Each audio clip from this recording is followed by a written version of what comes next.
لكن الراسخون في العلم منهم والمؤمنون يؤمنون بما أنزل إليك وما أنزل من قبلك والمقيمين الصلاة والمؤتون الزكاة والمؤمنون بالله واليوم الآخر أولئك سنؤتيهم أجرا عظيما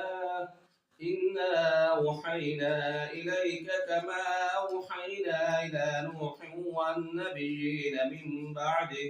وأوحينا إلى إبراهيم وإسماعيل وإسحاق ويعقوب والأسباط وعيسى وأيوب ويونس وهارون وسليمان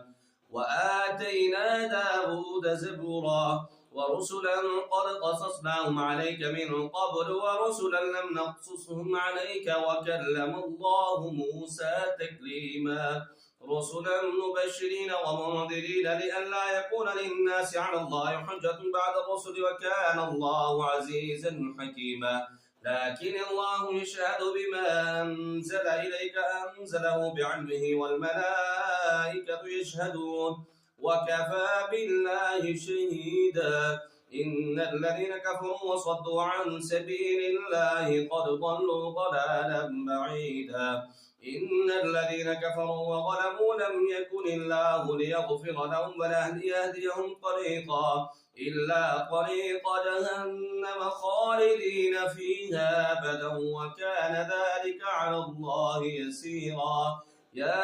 أيها الناس قد جاءكم الرسول بالحق من ربكم فآمنوا خيرا لكم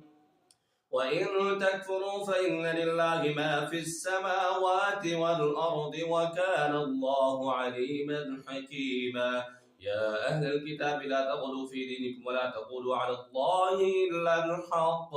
إنما المسيح عيسى بن مريم رسول الله وكلمته ألقاها إلى مريم وروح منه فآمنوا بالله ورسوله ولا تقولوا ثلاثة انتهوا خير لكم إنما الله إله واحد سبحانه وأن يكون له ولد له ما في السماوات والأرض سبحانه وأن يكون له ولد له ما في السماوات وما في الأرض وكفى بالله وكيلا لن يستنكف المسيح أن يكون عبدا لله ولا الملائكة المقربون ومن يستنكف عن عبادته ويستكبر فسيحشرهم إليه جميعا فأما الذين آمنوا وعملوا الصالحات فيوفيهم أجورهم ويزيدهم من فضله وأما الذين استنكفوا واستكبروا